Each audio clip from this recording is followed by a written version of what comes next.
Merhabalar, YouTube kanalıma yeniden hoş geldiniz. Bu videomda sizlere bu yeleğin yapılışını anlatacağım. Yeleğim yakadan başlanan en pratik örülen bir bebek yeleği arkadaşlar. Yeleğimize yakadan başlıyoruz. Ropa kısmını ördükten sonra gövde kısmını örüp etek kısmında bitiriyoruz. Dediğim gibi en pratik örülen yakadan başlayan en pratik örülen bebek yeleği arkadaşlar. Hiç örgü bilmeyen arkadaşların, yeni başlayan arkadaşlarının kolaylıkla örebileceği bir örgü modeli. Ben sade olarak ördüm. Sadece etek kısmında şu şekilde süslemeler yaptım. Çiçeklerle süsledim. Eğer siz de bu şekilde süslemek istiyorsanız çiçeklerin yapılışı kanalımda mevcut arkadaşlar. Linkini açıklama bölümüne bırakacağım. Yeleğimi ben bir yaşa uygun ördüm arkadaşlar. Daha küçük de örülebilir, daha büyük de örülebilir. Yorum kısmına sayılarını sorarsanız yazarım arkadaşlar. Daha büyük ya da daha küçük örmek istiyorsanız. Bize gereken malzemeler 4 numaralı şiş, düz normal şiş de kullanabilirsiniz. Misinalı şişlerle de örebilirsiniz. Ben video çektiğim için misinalı şişlerle ördüm. Daha pratik olduğu için normal düz şişlerle de örülebilir arkadaşlar. 2 tane bebe yünü kullanıyoruz. Bir tam bir de yarım bebe yünü bize yeterli olacak. Şimdi örgümüzü örmeye başlayalım. Şişimize 78 tane ilmek atacağız. Şu anda şişimde 72 ilmeğim var ve 6 tane ilmeğimi sizinle birlikte atacağım. Ben ilmeklerimi örüyormuş gibi atıyorum. Böylelikle başlangıç bölümünde ilmek aralarında boşluklar olmuyor. Bu şekilde gayet muntazam bir örgü başlangıcı oluyor. Şimdi ipimi başlarken uzunca bırakmıştım. İpimin bir tarafı da yumağımda. Şimdi şöyle parmağıma doluyorum. Sanki örüyormuş gibi şu uzunca bıraktığım ipi avucumun içine alıp baş parmağıma bir kez doluyorum. Doladığım ipimin yani şuradan şişimi geçiriyorum. Üzerinden alıp örüyormuş gibi çekiyorum. Tekrar avucumun içine alıyorum. Baş parmağıma doluyorum bir kez. Şimdi buradan şişimi geçirdim. Örüyorum. 2. 6 tane ilmeğim kaldı burada. 6 tanesini öreceğim. Tekrar aynı şekilde avucumun içinde doluyorum. Örüyorum. Tekrar doluyorum. Örüyorum. 4. Doluyorum. Örüyorum. 5 ve son ilmeğimi örüyorum. Gördüğünüz gibi avucumun içine uzunca bıraktığım ipimi aldım. Baş parmağımı doluyorum. Bir kez doladım. Şuradan şişimi geçirdim. Tutuyorum. Bozulmasın diye. Atıyorum. İlmek atar gibi attım. Yani örer gibi ve son burada ilmeğimi atmış oldum. Eğer bu şekilde yapamıyorsanız arkadaşlar istediğiniz şekilde ilmeklerinizi atabilirsiniz. Şimdi burada fazla kalan ipimi keseceğim ve örgümü örmeye başlayacağım. Yaka kısmından başlıyoruz. Haroşa örgü olarak yaka kısmını başlayacağız. Şimdi haroşa örgüsünü göstereceğim. Biraz ayrıntılı anlatmaya çalışıyorum. Hiç bilmeyen, yeni öğrenen arkadaşlar için. Şimdi örmeye başlıyoruz. Ben ilk ilmeğimi örmeden şişimi alıyorum. Şuradan çekiyorum. Ve düz örgü olarak örmeye başlıyorum. Bütün ilmeklerimizi bu şekilde düz örgü olarak sıra sonuna kadar öreceğiz. Yaka kısmımız haroşa olacak. Haroşa örgü ön kısımda ve arka kısımda bütün ilmeklerimizi düz örgü olarak öreceğiz ve haroşa örgümüzü oluşturacağız. Şimdi bu şekilde ben sıra sonuna kadar bütün ilmeklerimi düz örgü olarak öreceğim.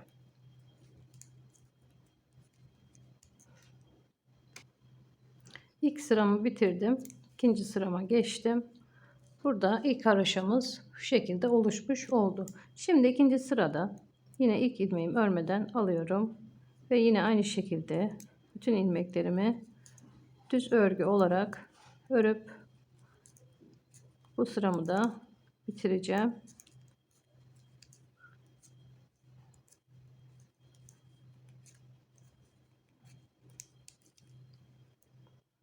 Sıra sonuna kadar bütün ilmeklerimi düz örüp geliyorum. Evet, ikinci sıramı da bitirdim. Üçüncü sıraya geçtim. Aynı şekilde hiçbir farklılık yok. Şimdi örgümün bu ipimin olduğu taraf sağ tarafta olunca bu örgümün ters tarafı oluyor. Şimdi örgümün yine ters tarafındayım ve aynı şekilde bütün ilmeklerimi düz olarak örüyorum. Hiçbir farklılık yok. Ön yüzde de arka yüzde de bütün ilmeklerimi düz olarak örüp haroşalarımı oluşturacağım. 3 ya da 4 diş haroşa oluşturalım. Şöyle sağ tarafa çevirdiğimde 2 diş haroşam burada oluşmuş oldu. Şimdi ben hiçbir farklılık yok dediğim gibi haroşalarımı örüp geleceğim ve kaç sıra haroşa örgü ördüğümü söyleyeceğim arkadaşlar. Ön kısımda yani sağ tarafta 3 diş haroşa oluşturalım. İlk iliğimizi beraber açalım arkadaşlar. Evet. 3 diş haroşamı oluşturdum. Şimdi ilk iliğimi açacağım. Ben iliğimi sıra sonunda açacağım. Ama erkek bebekler için öğrenenler varsa iliğini nasıl açacağını göstereceğim. Şimdi şu burada 1, 2, 3, daha sonra sökeceğim tabii ki. 4 tane ilmeği başta örüyoruz.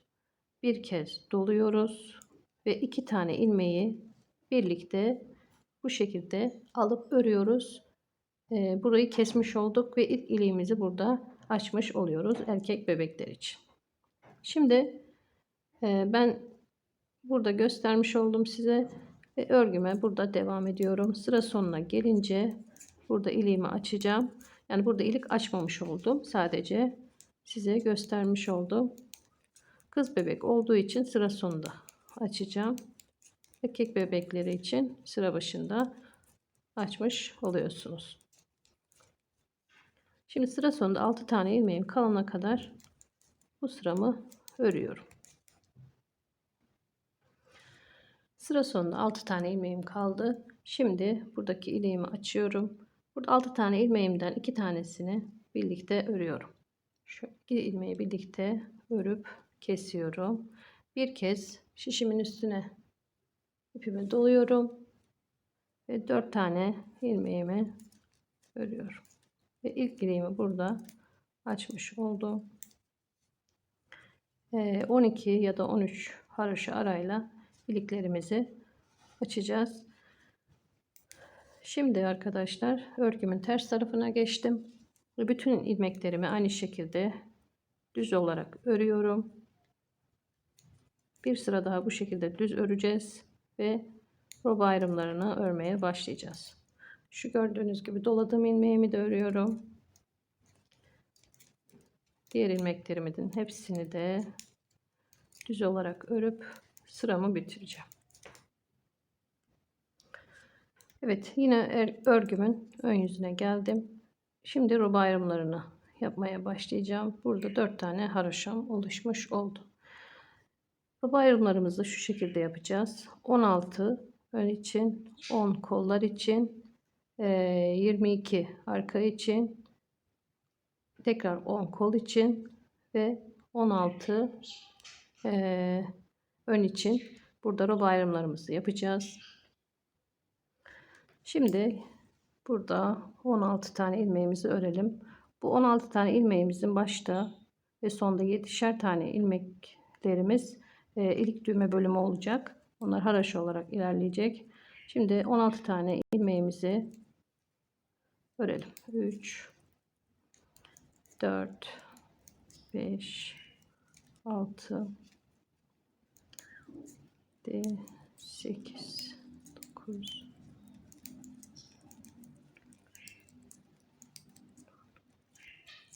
15 ve 16. Tekrar sayalım. 2, 4, 6, 8, 10, 12, 14, 16. Şimdi burada 16 tane ilmeğimizin şöyle araya işaretleyici takacağım.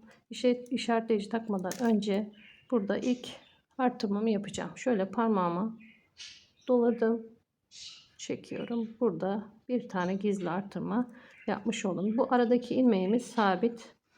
Her sırada, yani her ön sırada artırma yapınca bu ilmeğimizin iki yanlarından artırma yapacağım.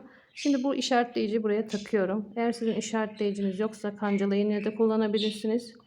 İpi yuvarlak bir şekilde bağlayıp, küçük bir şekilde bağlayıp şişinizin şu arasına da takabilirsiniz. Şimdi ilk artırmamı yaptım.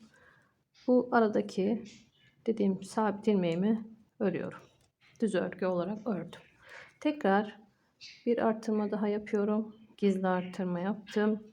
Ve burada ilk artırmamızı yapmış olduk. Şimdi kol için 10 tane ilmeğimi örüyorum. 2,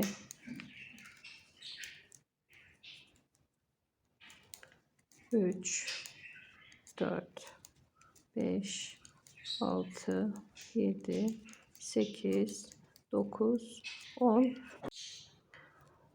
2, 4, 6, 8, 10 tane ilmeğimi burada örmüş olduğum kol için tekrar bir tane gizli artırma yapıyorum ve kancalı iğnemi işaretleyeceğime şu aradaki sabit iki yanlarından artırma yapacağımız ilmeğe takıyorum. Şöyle şuradan takıyorum ki karıştırmayalım. Evet, taktım. Şimdi yine o sabit olan ilmeğimi örüyorum. Ve yine diğer yanından bir artırma yaptım. Şimdi arka kısım için 22 tane ilmeğimi örüyorum.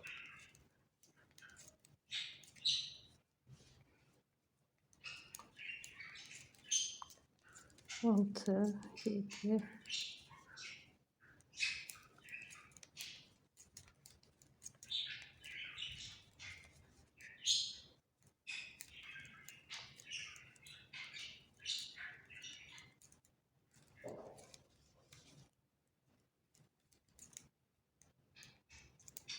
18, 19, 20, 21, 22. Tekrar sayacağım. 2, 4, 20, 22. 22 tane ilmeğimi ördüm. Şimdi bir artırma yapıyorum. Ve sabit olan, yani iki yanlarından artırma yapacağım ilmeğe işaretleyicimi takıyorum. Ve bu ilmeğimi örüyorum. Tekrar bir kez artırmamı yaptım. Şimdi kol için 10 tane ilmeğimi örüyorum.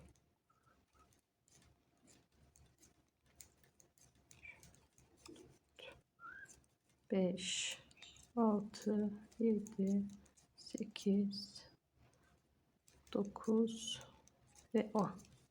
10 ilmeğimi ördüm. Yine bir kez gizli artırmamı yapıp işaretleyicimi takıyorum. Ve sabit, yani iki yandan artırma yapacağım ilmeği örüyorum. Diğer yanından artırmamı yapıp ve burada kalan 16 tane ilmeğimi örüyorum. 1, 2, 3, 4, 5, 6,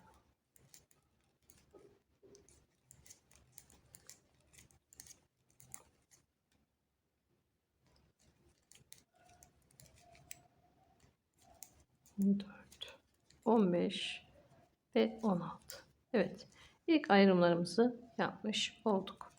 Şimdi örgümün ters tarafına geçiyorum. Başta ve sonda 7 tane ilmeğimi düz örgü olarak, yani haroşa olarak öreceğim. Aradaki ilmeklerin tamamını ters olarak öreceğim. Şimdi burada başta 7 tane ilmeğimizi düz olarak örelim. 3, 4, 5, 6 ve 7. Burası, yani iki başlarda ilik düğme bölümü olarak haroşa olarak ilerleyecek. Şimdi aradaki ilmeklerimi ters olarak öreceğim. İpimi ön tarafa aldım ve ters örgü olarak ilmeklerimi örüyorum. Bu şekilde.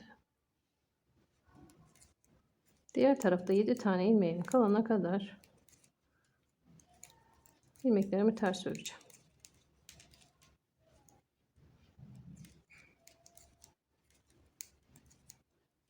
Bakın şu arttırdığım ilmekleri, bunları da ters olarak örüyorum. Aradaki ilmeği yine ters. Dediğim gibi bütün ilmeklerim diğer tarafta 7 tane ilmek kalana kadar ters örgü olarak örülecek.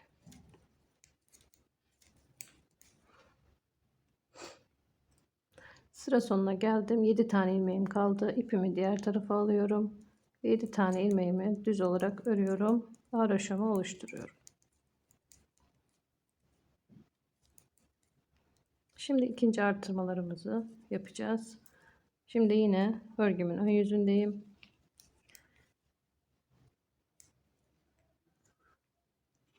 İğnemin olduğu yere kadar örüyorum.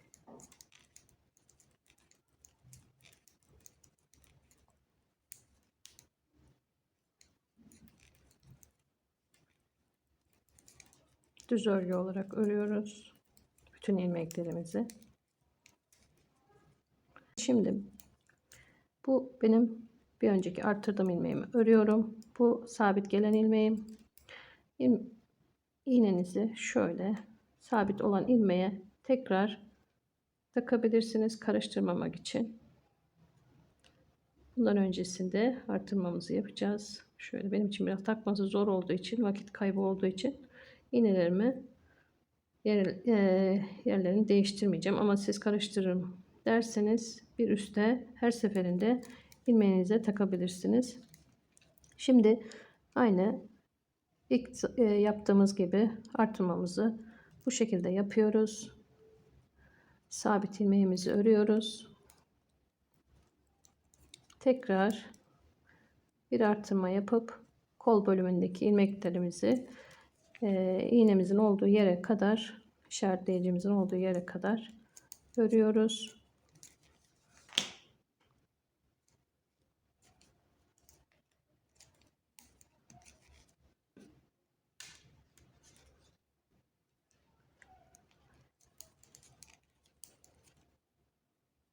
Bakın şöyle bakın, işaretleyicimin olduğu yer, yani bu sabit ilmeğim. Şöyle ilmeklerimi 2 tane daha ördüm. Bu önceki artırma yaptığımız ilmeğimiz.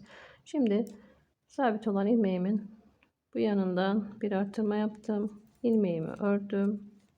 Yine bir artırma yapıp arka kısmın ilmeklerini örüyorum. Dediğim gibi işaretleyicinizi sabit olan ilmeğimizden, yani aynı bir yukarı alıp karıştırmamak için yerini değiştirebilirsiniz. Ben vakit kaybı olmasın diye bırakacağım iğnelerimi.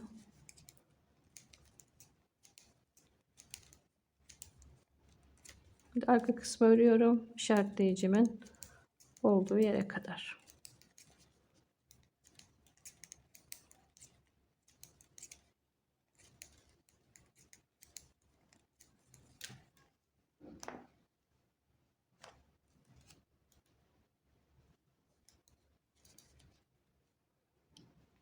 İşaretleyicimin olduğu yere geldim. Bakın şu zaten arttırdığımız ilmeklerimiz şu şekilde çapraz duruyor arkadaşlar.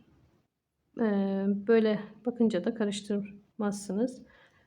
Şimdi bu ilk arttırdığım ilmeğimi ördüm. Sabit ilmeğimin bu yanından bir artırma yaptım. İlmeğimi ördüm. Tekrar arttırmamı yapıp koldaki ilmeklerimi örüyorum.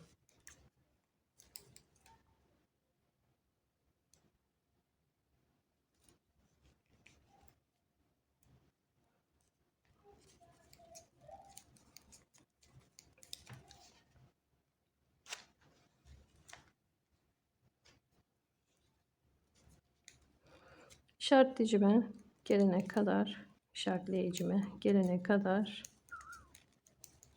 kol ilmeklerini örüyorum. Bakın geldim. Şöyle. Dediğim gibi arkadaşlar, işaretleyicinizi yukarı, yani bir ilmek yukarı alabilirsiniz. Diğer sırada karıştırmamak için. Şimdi buradaki artırmamı yaptım. Sabit ilmeğimi ördüm ve artırmamı yine yaptım ve ön kısımdaki ilmeklerimi örüyorum. İkinci artırmamız da bu şekilde arkadaşlar. Artırmalarımız hep aynı şekilde olacak. Yeteri uzunluğa gelene kadar roba kısmını öreceğiz. Şimdi örgümün ters tarafına geçiyorum. Başta ve sonda 7 ilmeğimizi haroşa olarak öreceğiz. Bunları unutmayalım arkadaşlar. 7 tane ilmeğimizi yani düz örgü olarak örüyoruz ters tarafta. 3, 4, 5, 6 ve 7. İpimi ön tarafa aldım. Diğer tarafta 7 tane ilmeğim kalana kadar bütün ilmeklerim, arttırdıklarım da dahil olmak üzere ters örgü olarak örüyorum. Bu şekilde. Sıra sonuna geldim. Ters tarafta. Ve sonda kalan 7 tane ilmeğimi yine düz olarak, yani haroşa olarak örüyorum.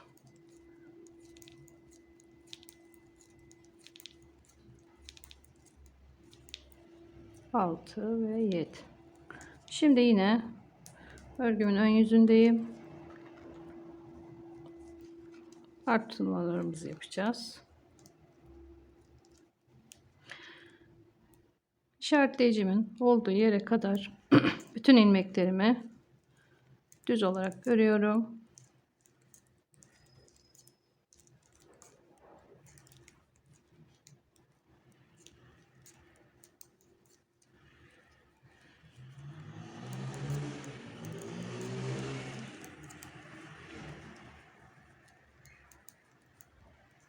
Hiçbir farklılık yok. Her sırada aynı şekilde artırma yapacağız.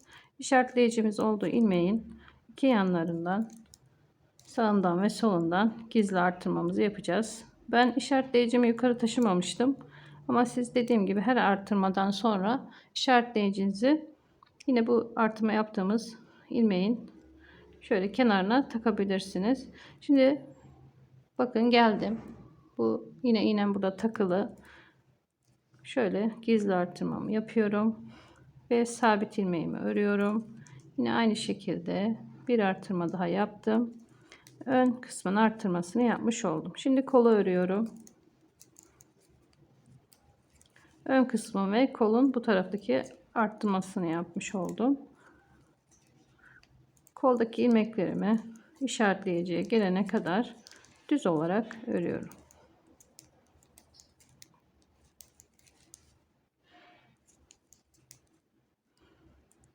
Bakın geldim. Şu artırma yaptığımız ilmeğimiz, bu ilmeklerimiz işaretleyici takmasak bile zaten belli oluyor artık. Şöyle çapraz bir şekilde gözüküyor. Bunu örüyoruz.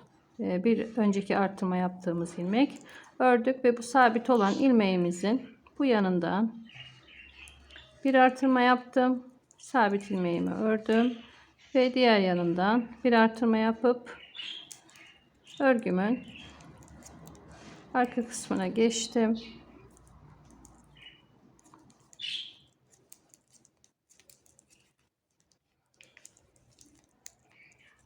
Yine işaretleyiciye gelene kadar arka ilmekleri örüyorum.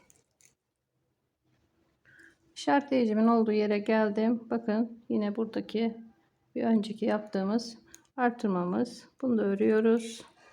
Ve sabit ilmeğimizin yine iki yanlarından artırmalarımızı yapıyoruz. Bir artırmamı yaptım.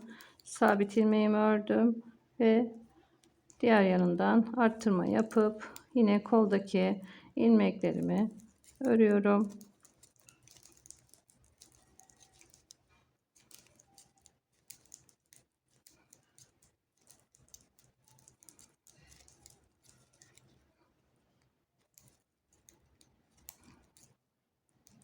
Geldim, bakın. Şu çapraz olan ilmeği bir önceki artırma yaptığım örüyorum. Arttırmamı yapıyorum. Sabit ilmeğimi örüp yine bir arttırma daha yapıyorum. Ve son olarak ön kısmı örüyorum. Ve bu arttırmalarımız da bitmiş oldu. Üçüncü arttırmalarımızı yapmış olduk. Şu şekilde.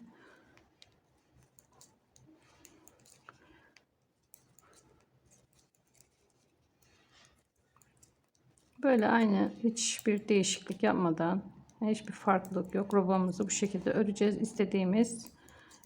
Robamız istediğimiz büyüklüğe gelene kadar. Ben işte kaç tane yaptıysam robam bitince, yani kaç arttırma yaptıysam söyleyeceğim. Şimdi yine ben bir iki defa daha göstermek istiyorum nasıl artırma yaptığımızı. Daha sonra robamı örüp videomu öyle açacağım. Şimdi tekrar örgümün ters tarafına geçtim. Yine buradaki 7 tane ilmeğimizi haroşa olarak, yani düz olarak örüyoruz. Bunları unutmuyoruz. Bu haroşalarımız yeleğimiz bitene kadar devam edecek. 3 5 6 7 tane ilmeğimi düz ördüm. İpimi ön tarafa alıp diğer tarafta 7 tane ilmek kalana kadar bütün ilmeklerimi hepsini ters olarak örüyorum. Örgümün diğer tarafına geldim. Ters yüzdeyim. İpimi diğer tarafa alıp 7 tane ilmeğimi haroşa olarak örüyorum.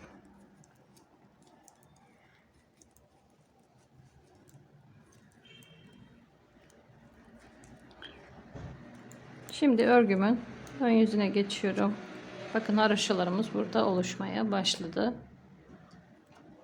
Düz örgülerimiz. Şöyle. Şimdi yine artırma yapacağız. Yine iğnenizi bir üst ilmeğe almanızı tavsiye ederim yeni başlayan arkadaşlar için. O zaman karıştırmazsınız arkadaşlar. Yeni başlayınca ister istemez insanın kafası karışabiliyor. O yüzden dediğim gibi neyle işaretlediyseniz bir ilmek yukarı almanızı tavsiye ederim. Şimdi yine örgümün ön yüzündeyim ve artırmalarımı yapmaya devam ediyorum. Karıştırmadıysam bu 4. artırmamız olacak. Saymadım daha çünkü. Şimdi işaretleyicimin olduğu yere kadar ilmeklerimi düz olarak yine örüyorum.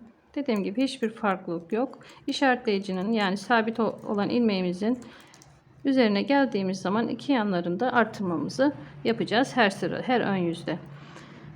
Bakın geldik, şu bir önceki sırada yaptığım artırmam, bunu da örüyorum ve sabit ilmeğimin bu yanından bir artırma yapıp ilmeğimi ördüm. Tekrar bir artırma yaptım ve kol ilmeklerini örüyorum işaretleyiciye gelene kadar. Hep aynı sistem. Bir değişiklik yok. Bu modelimiz en kolay model. Robadan başlanan.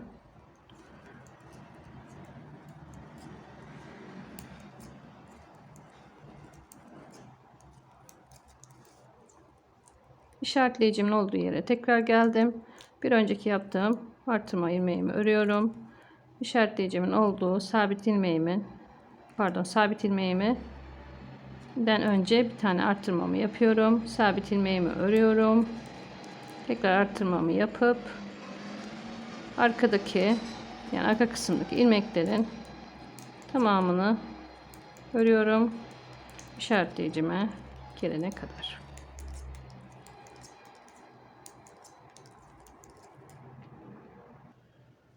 İşaretleyicimin olduğu yere geldim. Bakın şu bir önceki yaptığım ilmeğimi örüyorum. Yani artırma olan ilmeğime, şu sabit ilmeğimiz, bir artırmamızı yapıyoruz. Sabit ilmeğimizi örüp diğer artırmamı yapıyorum. Ve koldaki ilmeklerimi yine düz bir şekilde işaretleyiciye gelene kadar örüyorum.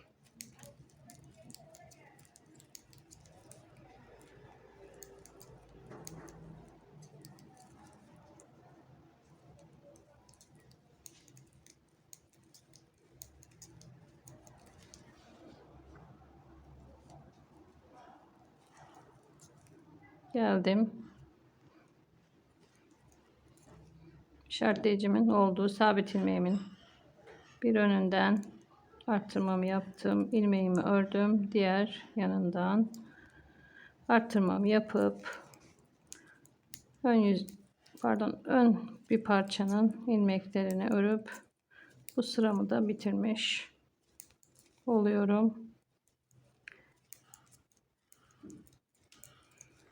İliklerimizi her 12 haroşa arayla açmayı unutmayalım arkadaşlar.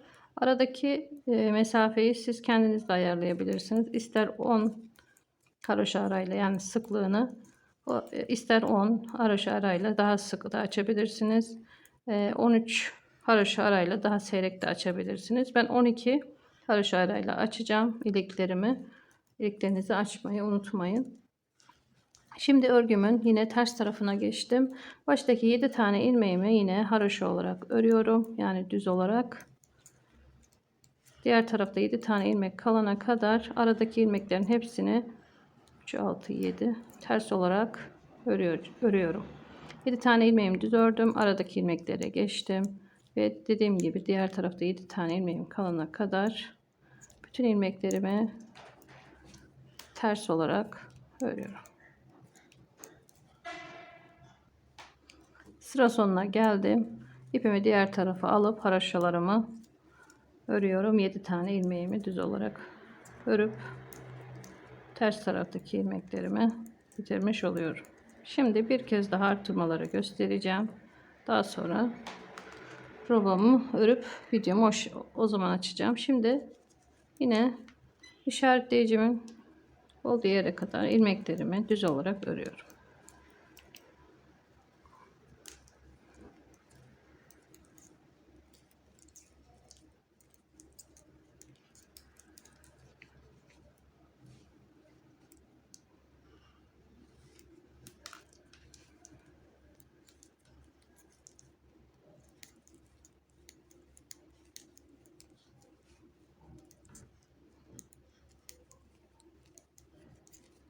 Biraz zorlanıyorum misinadan dolayı arkadaşlar, kusura bakmayın. Kameraya çarpıyor çünkü. Şimdi şöyle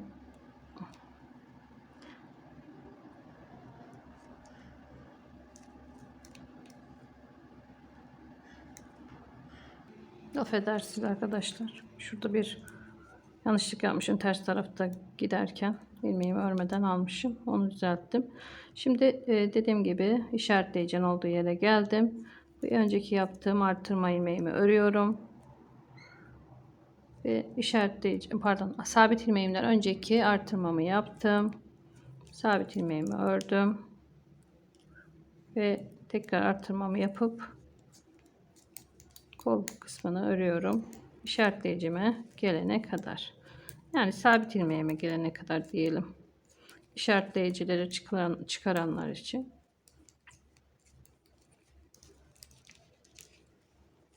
Zaten şöyle bakalım arkadaşlar. Bu şekilde gözükecek. Artırma yaptığımız yerler. Sabit ilmeğimiz de o zaman ortaya çıkmış oluyor. İşaretleyici kullanmamıza gerek kalmıyor. Kol kısmını da ördüm.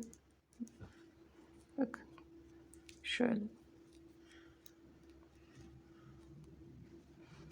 Kaç artırma yaptığımızda burada gözüküyor. 1, 2, 3, 4 artırma yaptık. Şöyle boşlukları sayarsak.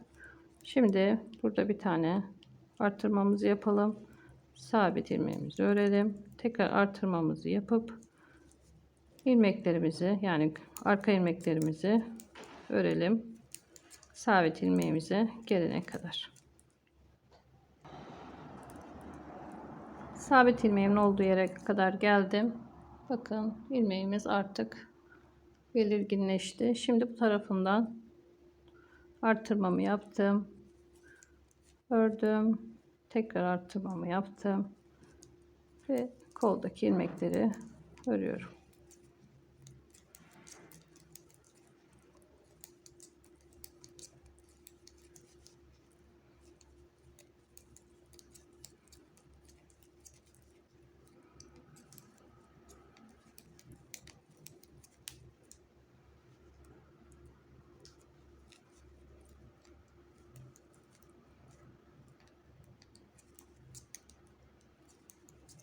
Tekrar geldim. Gördüğünüz gibi artırmamı yapıyorum. Sabit ilmeğimi örüp tekrar artırmamı yapıp ön parçadaki ilmeklerimi örüyorum. Ve buradaki artırmalarımızı da bitirmiş oluyoruz arkadaşlar. Şimdi ben artık videomu kapatacağım. Robamı bitirip o şekilde kolları, yani koldaki haroşaları gelince videomu tekrar açacağım. Kollarındaki haroşalarımızı birlikte öreceğiz. Robamızı bitirdikten sonra gövde kısmını yine birlikte öreceğiz. Şimdi ters taraftan şöyle bir kez daha şu haroşaları göstereyim. Başta ve sonda ters tarafta yine 7 tane ilmeğimizi düz olarak örüyoruz. 5, 6, 7 tane ilmeğimi ördüm. İpimi ön tarafa alıp ters tarafta bütün ilmeklerimizi, yani 7 tane ilmek kalana kadar ters olarak örüyoruz. Şöyle bakalım. Evet, robamız ortaya çıkmaya başladı. 5 kez artırma yapmıştık. Toplamda 15 artırma olunca tekrar videomu açacağım ve koldaki haroşaları birlikte yapacağız. Bu arada iliklerimizi açmayı unutmayalım arkadaşlar. 12 diş haroşa arayla ben iliklerimi açacağım.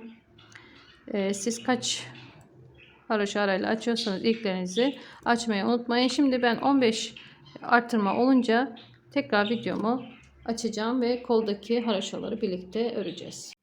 Evet, roba artırmamı bitirdim. Toplamda 16 kez artırma yaptım. 15 demiştim videomu kapatmadan önce. 16 yapmak bana daha uygun geldi. Daha büyük yapmak istedim yeleğimi. Şu şekilde anlayabiliriz artırmaları. Buradan sayamıyorsanız, karıştırıyorsanız şuradaki haroşaları, şu boyun haroşasından sonraki haroşaları 2, 4, 6, 8, 10, 12, 14, 16 tane burada haroşa yapmışım. 16 tane haroşa yapınca burada da 16 kez artırma yapmış oldum. Şimdi koldaki haroşalarımızı yapacağız. Yine koldaki haroşalarımızı yaparken artırmalarımıza devam edeceğiz.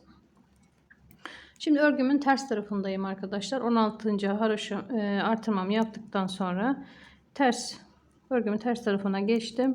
Şimdi öncelikle 7 tane haroşamı burada örüyorum. 2, 4, 6, 7 tane ilmeğimi ördüm. Bakın şurada ikinci iliğimi de 12 haroşa arayla açacağım demiştim. 12 haroşadan sonra ikinci iliğimi de açmış oldum. Şimdi kol kısmına gelene kadar buradaki aradaki ilmeklerimi ters olarak örüyorum.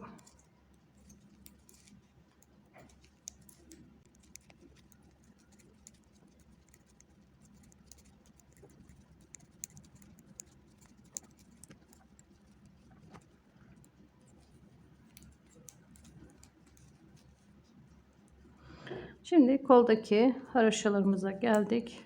Pardon, koldaki ilmeklerimize geldik. Bu kol kısmına haroşalar yapacağız. Şöyle bakıyorum. Şu aradaki sabit ilmeğimizi arkadaşlar yine aynı şekilde böyle sabit geleceği için düz öreceğiz. Şimdi bu ilmeklerime, sabit ilmeğe gelene kadar ters olarak örüyorum. Bakın şu en son arttırdım ilmeğim. Onu da ters örüyorum. Bu aradaki sabit ilmeğimi yine düz geleceği için bunu da ters örüyorum. Ön kısımda düz gelmesini istiyoruz ki buradaki şekil bozulmasın. Şimdi kola geçtim. Sabit ilmeğimden sonraki bu arttırdığım ilmeğimi, ipimi diğer tarafa alıp koldaki ilmeklerimi düz örüyorum ki haroşa oluşturacağız. Koldaki bütün ilmeklerimi düz örgü olarak örüyorum. Ön kısmı ters olarak ördük. Sabit ilmeğimizle ters ördük. İpimizi ön tarafa alıp koldaki ilmeklerimizi düz örüyoruz. Hem ters tarafta hem de düz tarafta haroşalarımız oluşuncaya kadar koldaki ilmeklerimizi düz örgü olarak öreceğiz. Haroşa yapacağız. Boyunda ve boyunda ve şu ilik düğme kısımlarında olduğu gibi.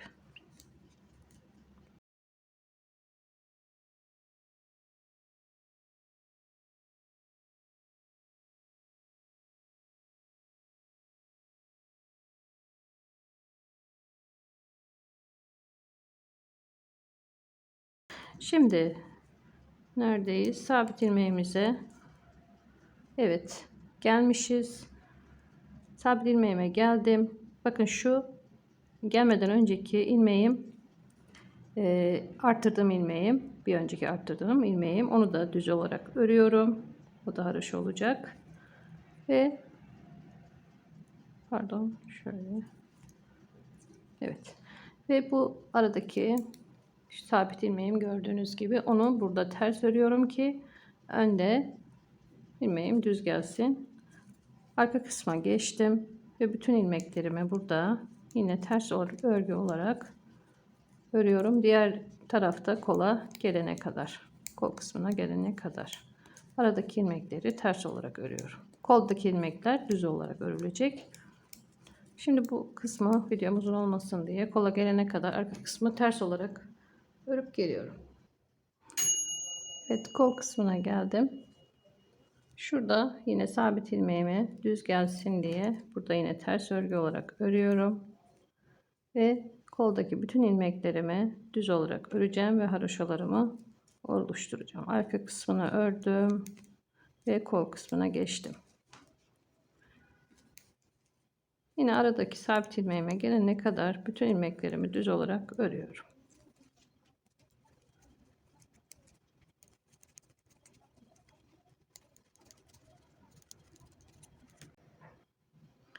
Evet, ön parçaya geldim. Yine bu sabit ilmeğimden önceki en son artırdığım ilmeğimi de yine düz olarak örüyorum. Bu ortadaki sabit ilmeğime ilmeğimi ters olarak örüyorum. Önde düz gelsin diye ve bu ön parçadaki ilmeklerimi 7 tane ilmeğim kalana kadar ters olarak örüyorum. Ön parçamızı ters ördük. Kol kısmına geçtik. Haroşa ördük. Arka kısmı yine ters ördük. Yine kolda haroşa ördük ve ön parçadayım. Yine ters olarak örüyorum. Önde 7, yani sıra sonunda 7 tane ilmeğim kalana kadar.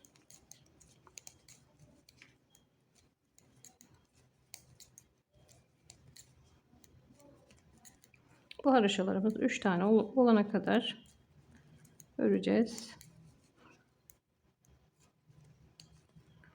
Daha sonra kol kesimlerini yapacağız. 2, 4, 6, 7, 8. Şu 7 tane ilmeğimi yine haroşa olarak örüyorum.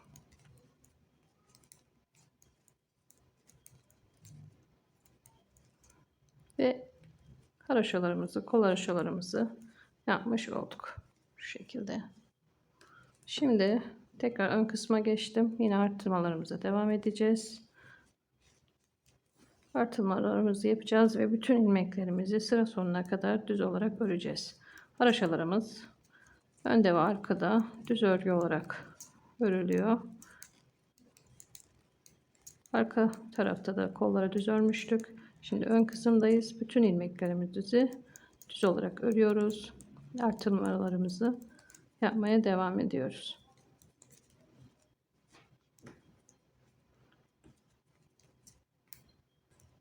Sabit ilmeğimden önceki bir önceki yaptığım artırmamı ördüm. Bir artırma yaptım. Sabit ilmeğimi örüyorum. Tekrar bir artırma yapıyorum. Dediğim gibi kol kesene kadar artırmalarımıza devam edeceğiz. Tekrar diğer artırma yerine gelene kadar bütün ilmeklerimi örüyorum düz olarak.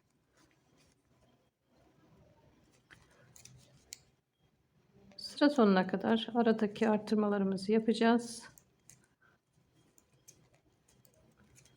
Bütün ilmeklerimizi düz olarak örüp ters tarafta yine kollardaki haroşaları yapmaya devam edeceğiz. Kol kısmını ördüm. Bakın şu aradaki sabit ilmeğime geldim. Bir önceki artırma yaptığım ilmeğim, bu da haroşa olarak oluşmuştu. Bunu da yine örüyorum. Sabit ilmeğimden bir önceki artırmamı yapıyorum. İlmeğimi örüp tekrar artırmamı yapıp arka kısma geçiyorum. Sıra sonuna kadar bu şekilde devam edelim. Artırmalarımızı yapalım. Ters tarafa geçince yine videomu açacağım. Şimdi örgümün ters kısmına geldim. Yine aynı şekilde 7 tane haroşamızı örüyoruz. Şöyle sabitleyelim. 3, 4, 5, 6 ve 7. Yine aradaki sabit ilmeğimize kadar bütün ilmeklerimizi, yani koldaki sabit ilmeğimize kadar aradaki ilmekleri ters olarak örüyorum. Artırma yaptığımız sabit ilmeğimize kadar. Arada kesiyorum videomu arkadaşlar. Videom çok uzun olmasın diye. Evet. Kol kısmına geldim. Şimdi arkadaşlar özellikle buraya gösteriyorum ki burada yanlış yapmayın diye. Bu aradaki şu iki tarafından sabit ilmeğimizin iki taraftan yani artırma yaptığımız ilmeğimizi de ters öreceğiz. Onu söylemek için özellikle burayı göstermek istiyorum. Şimdi bir önceki artırma yaptığım ilmeğimi ters ördüm. Bu sabit ilmeğim. Şöyle yine tekrar göstereyim. Onu da ters örüyorum ki diğer tarafta düz olsun diye. Şimdi haroşa kısmına geçtim. Yani kol kısmına ipimi ters, yani diğer tarafa aldım ve diğer ilmeklerin hepsini yine haroşa olarak, yani düz olarak koldaki ilmeklerimi örüyorum.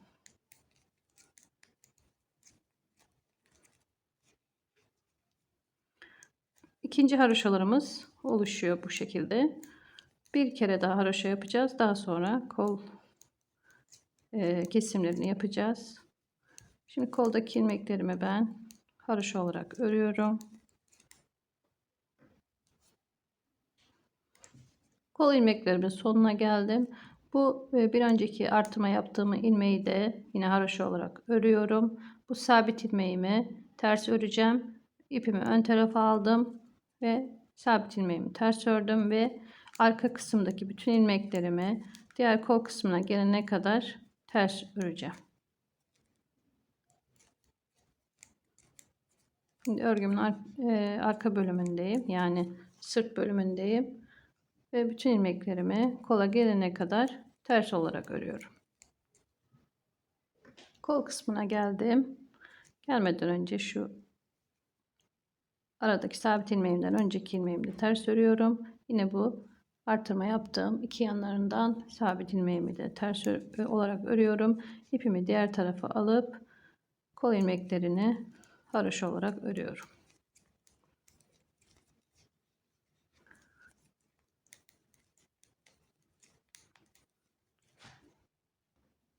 Ön parçaya geldim. Şimdi bu sabit ilmeğimden önceki ilmeğimi yine haroşa olarak örüyorum. Sabit ilmeğimi, ipimi ön tarafa alıp ters olarak örüp diğer tarafta 7 tane ilmek kalana kadar aradaki ilmekleri ters olarak örüyorum.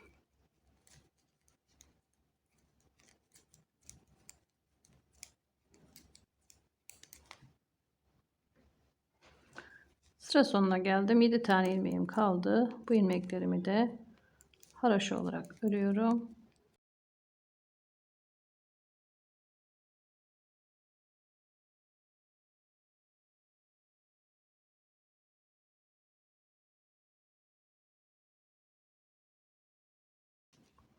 Şimdi sabit ilmeğimize gelene kadar ilmeklerimi örüyorum düz olarak. Ön tarafta bütün ilmeklerimiz düz örülüyor.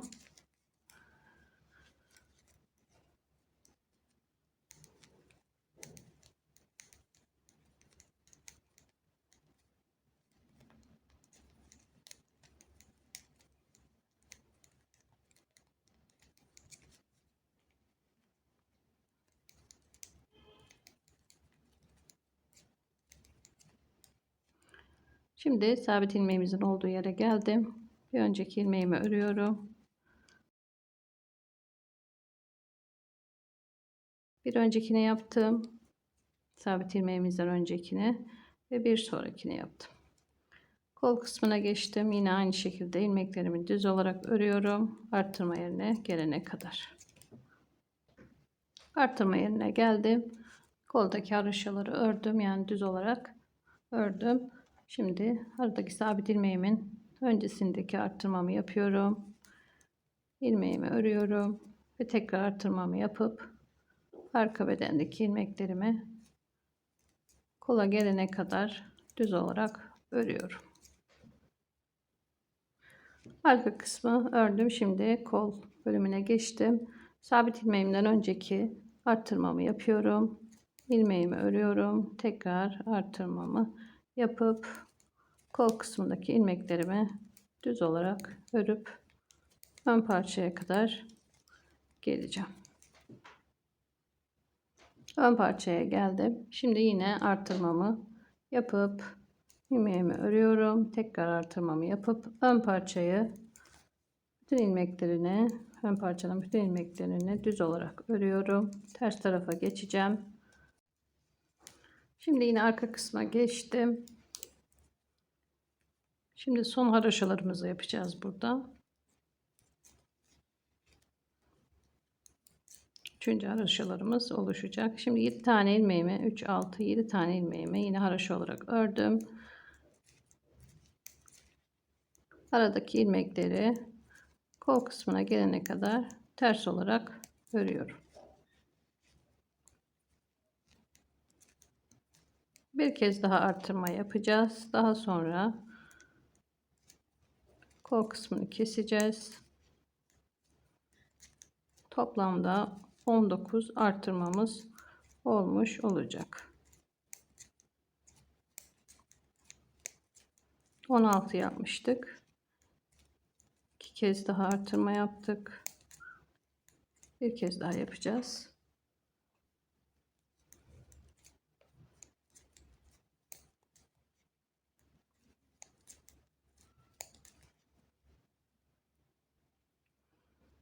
Şimdi bu ön kısmı, yani ön parçayı ördüm.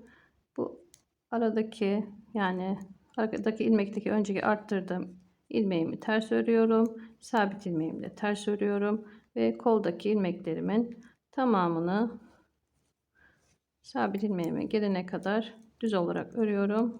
Üçüncü haroşamı burada oluşturmuş oldum.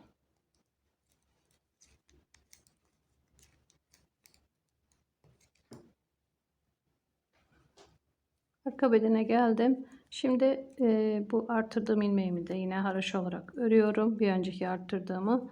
Bu sabit ilmeğimi yine ipimi ön tarafa alıp ters olarak örüyorum. Ve arkadaki, yani arka parçadaki bütün ilmeklerimin hepsini kol kısmına gelene kadar ters örüyorum. Bu şekilde arkadaşlar bu sıramızı da bitirelim. Koldaki haroşalarımızı aynı şekilde örelim. Diğer ilmeklerimizi ters olarak örüyoruz. İlik düğme bölümündeki haroşalarımızı örüyoruz. Şimdi ben bu ters kısmı bu şekilde bitireceğim. Ön kısma geçtiğimizde son kez arttırmalarımızı yapacağız. Yine orayı da tekrar göstereceğim. Videom çok uzun olmaması için bu aralarda kesiyorum arkadaşlar. Bu şekilde anlattığım gibi sabit ilmeklerimizi ters olarak örüyoruz. Önde düz olsun diye. Diğer ilmeklerimizi şöyle yine ters örüyoruz. Koldaki ilmeklerimizi haroşa olarak öreceğiz. Arka bölümü ters olarak ördüm.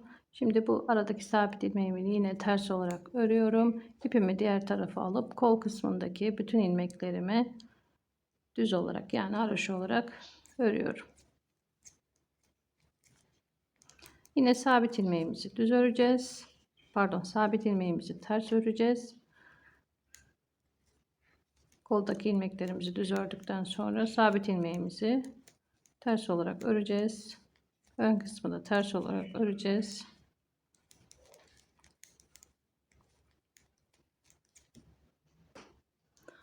Ters tarafı bitirdim. Yine ön kısma geçtim. Ön kısmı, ön parçayı buraya kadar ördüm. Ve şimdi son artırmalarımı yapacağım. Gördüğünüz gibi 3 haroşamda, yani 3 sıra haroşam oluştu. Son kez arttırmalarımı yapacağım. Daha sonra ters tarafa geçince kol ilmeklerini keseceğiz. Artırmamı yapıyorum. Aynı bir farklılık yok. Aynı şekilde Artırmamı yaptım. Sabit ilmeğimi ördüm. Tekrar artırmamı yaptım. Ve diğer ilmeklerimi yine düz olarak düz tarafta örüyorum. Diğer artırma yerine gelene kadar. Şimdi bu şekilde son artırmalarımızı yapalım arkadaşlar. Ters tarafa geçince kol kesimini yine birlikte yapacağız. Artık artırma yapmayacağız. Düz tarafı ördüm. Son kez arttırmalarımı yaptım ve ters tarafa geçtim. Ön parçayı ördüm arkadaşlar. Şimdi kol kesimini yapacağım. 3 haroşamız oluştu. Keserken de bir haroşa daha oluşacak. 4 tane haroşamız burada oluşmuş olacak. Şimdi ben sabit ilmeğimin olduğu yere kadar geldim. Sabit ilmeğimin bir önceki ilmeğini de ters olarak örüyorum. Sabit ilmeğimi de yine, yani buradaki düz gelen ilmeğimi yine düz olarak örüyorum. İpimi diğer tarafa alıyorum. Aynı haroşa örer gibi kesimlerimi yapacağım. Şimdi ilk ilmeğimi haroşa olarak ördüm. İkinci ilmeğimi de ördüm haroşa olarak. Birinci ördüğüm ilmeğin içinden ikinci ördüğümü bu şekilde geçiriyorum. Ve bir kez burada kesme yapmış oldum. Şimdi tekrar örüyorum. Yine aynı şekilde bir öncekinin içinden ikinci ördüğümü geçiriyorum. Örerek kesme tekniği arkadaşlar. Tekrar yine örüyorum. Birincinin içinden bu şekilde geçiriyorum. Fazla sıkmadan, çok da gevşek bırakmadan arkadaşlar kesimlerimizi bu şekilde yapacağız. Tekrar ördüm ve birincinin içinden geçirdim. Bakın hem haroşamız oluşuyor hem düzgün bir şekilde kesmiş oluyoruz. Örüyorum. İçinden bu şekilde geçiriyorum. Böyle. Tekrar ördüm. İçinden geçirdim. Bakın burada sabit ilmeğimiz kalmış oldu. Ve aradaki ilmeklerimizi kesmiş olduk. Örüyorum. İçinden geçiriyorum. Bu şekilde koldaki ilmeklerimi keseceğim.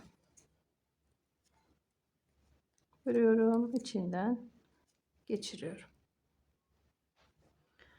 Evet, koldaki ilmeklerimi bu şekilde kestim. Sıra sonuna geldim. Yani kolumun bitimine geldim. Burada en son yaptığım ilmeğimi de örüyorum. Pardon, en son artırma yaptığım ilmeğimi de örüyorum ve kesiyorum.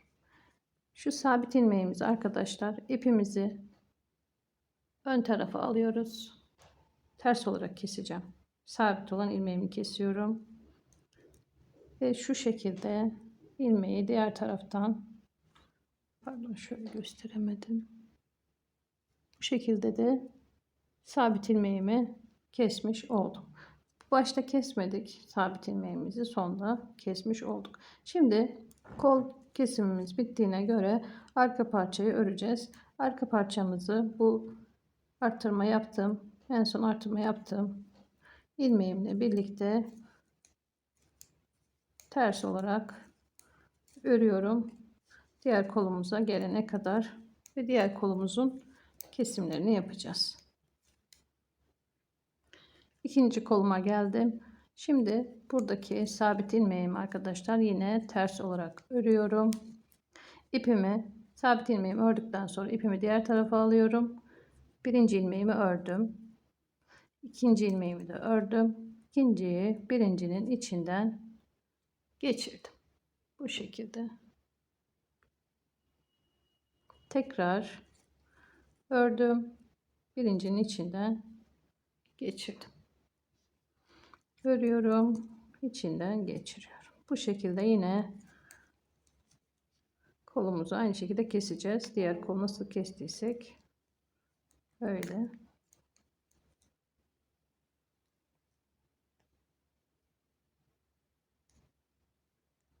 Örüyorum. Birincinin içinden geçiriyorum.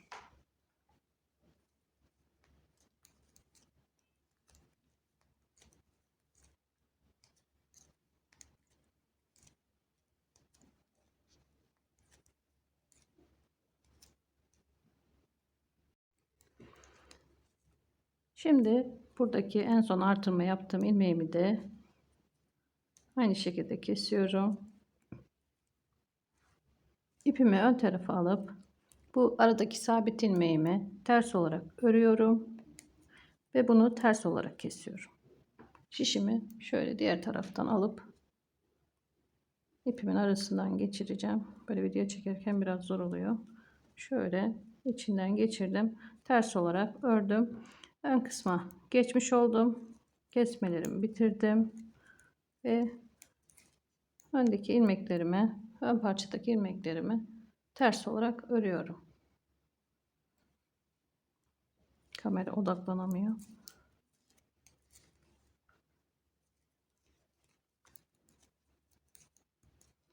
Şimdi ön parçayı örelim. Daha sonra düz tarafa geçtiğimiz zaman gövde kısmını birleştireceğiz. Kol kesimim bitti. Şöyle kolları kestim. Şimdi örgümün ön yüzüne geçtim. Kol birleştirmesini yapacağım. Öncelikle ön parçayı örüyorum düz olarak.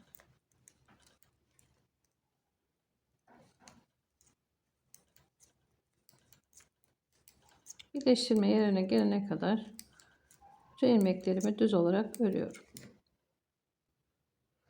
Evet, sıra sonuna geldim.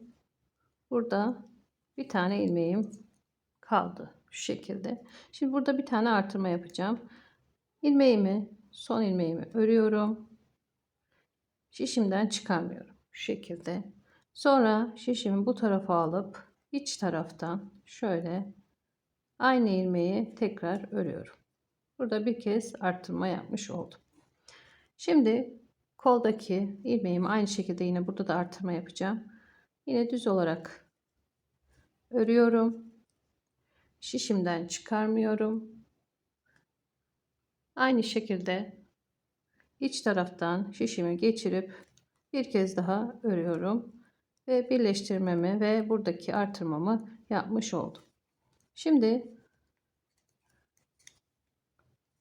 arka kısmı, pardon, kol kısmını ördüm, arka kısma geçtim. Birleştirdikten sonra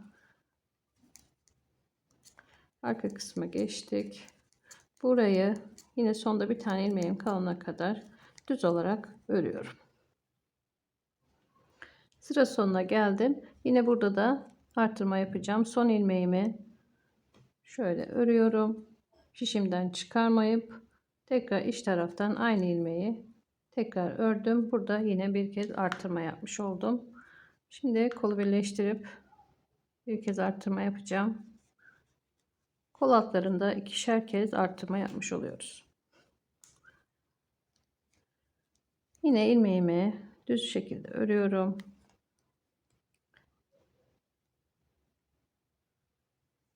Ördüm. Şişimden çıkarmayıp yine iç taraftan şişimi geçirip aynı ilmeği tekrar ördüm.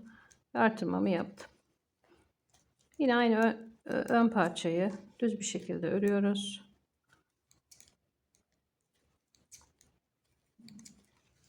Bu kadar basit. Kollarımızı birleştirmiş olduk. Gövde kısmını arkadaşlar, alt bedeni isterseniz örnekte koyabilirsiniz. Sade de bitirebilirsiniz. Ben sade öreceğim. Belki işleme yaparak süsleyebilirim.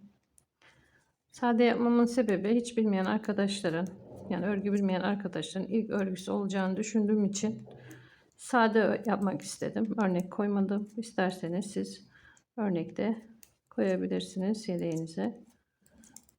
Bu şekilde ön parçayı da düz olarak örüyorum. Ters tarafta da artık hiçbir işlem yapmayacağız. Ters tarafta başta ve sonda 7 tane ilmeğimizi düz olarak örüp aradaki ilmekleri ters olarak öreceğiz. Düz tarafta da bütün ilmeklerimizi düz olarak öreceğiz. 12 haroşa arayla iliklerimizi açacağız. İstediğimiz uzunluğa gelene kadar bu şekilde öreceğiz. Etek kısmına yakada olduğu gibi haroşa yapacağız. Şöyle 2, 4, 6, 7 tane ilmeğimi ters tarafta düz olarak ördüm. Haroşamı burada oluşturdum. İpimi ön tarafa alıp diğer tarafta 7 tane ilmeğim kalana kadar ters tarafta bütün ilmeklerimi ters olarak örüyorum. Şu kol kısmına gelelim. Oradaki arttırdığım ilmekleri de örüp kolumu tamamen birleştirmiş olacağım.